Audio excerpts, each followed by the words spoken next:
and 6. I think it was 9.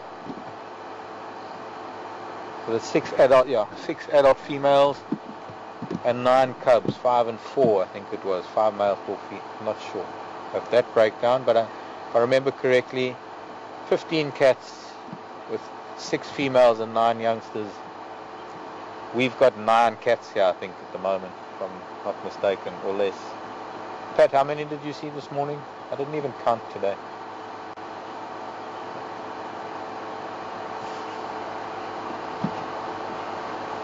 But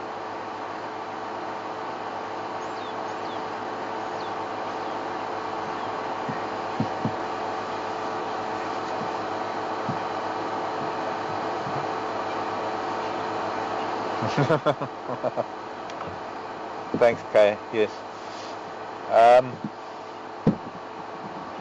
And yeah, sorry, Pat. The crackling was too bad over the radio to hear the first part of your transmission there. How many you saw this morning? There's a serious wire loose on the microphone at final control. I must look at that.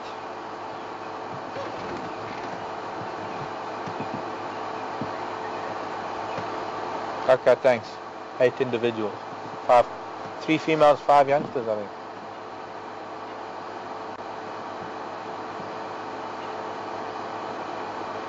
But I don't think that this constitutes the whole pride. I really don't. I think that they've split up.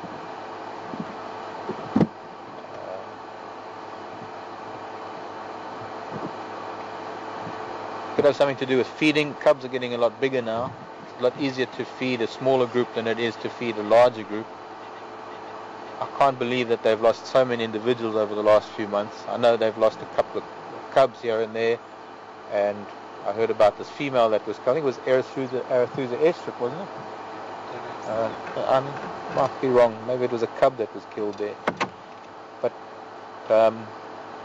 nonetheless, there's been so much disruption with the lion prides in this area, with the Mapochas coming in, that it's impossible to say that a pride consists of such and such a breakdown, because it changes so constantly. So for the questions that come in of what is the makeup of this pride, it's because of the constantly changing dynamics and the likes of the Mapochas coming in and scattering cats and going through the dominance dynamics that are happening here at the moment. It's getting very dark now. Okay, well, put the spotlight on.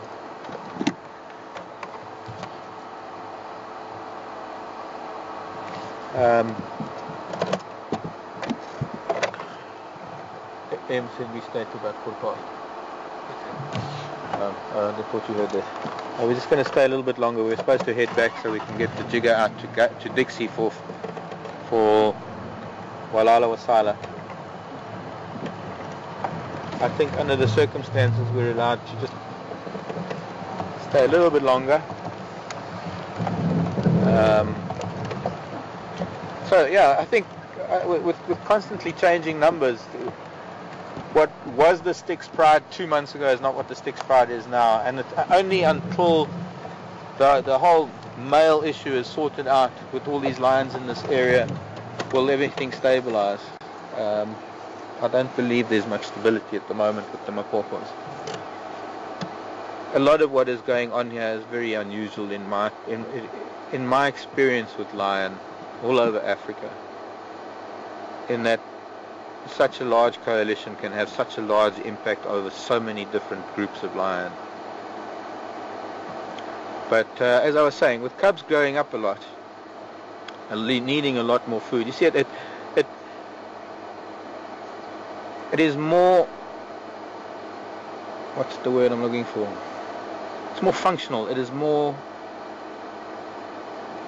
let's just say it's better. I'm trying to think of something that is more, but it's just simply better when the cubs are young for the females to band together, because they can leave one of the lionesses to stay with the cubs, or leave the cubs, go off hunting, and a lot of what they're killing, they're eating and turning into milk and suckling the cubs. But as the cubs start weaning and the cubs start getting older, and they start to participate in the meals as much as the adult lionesses are, especially you've got a couple of young boys who have voracious appetites, it simply becomes impossible to feed so many mouths, and that's why some of these groups do splinter up.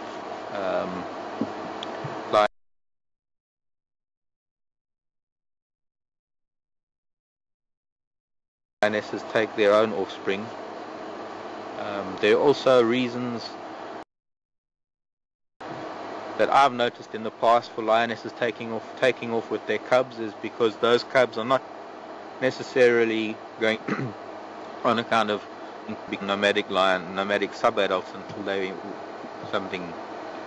either established their own pride or fitted in with an existing, if there were females.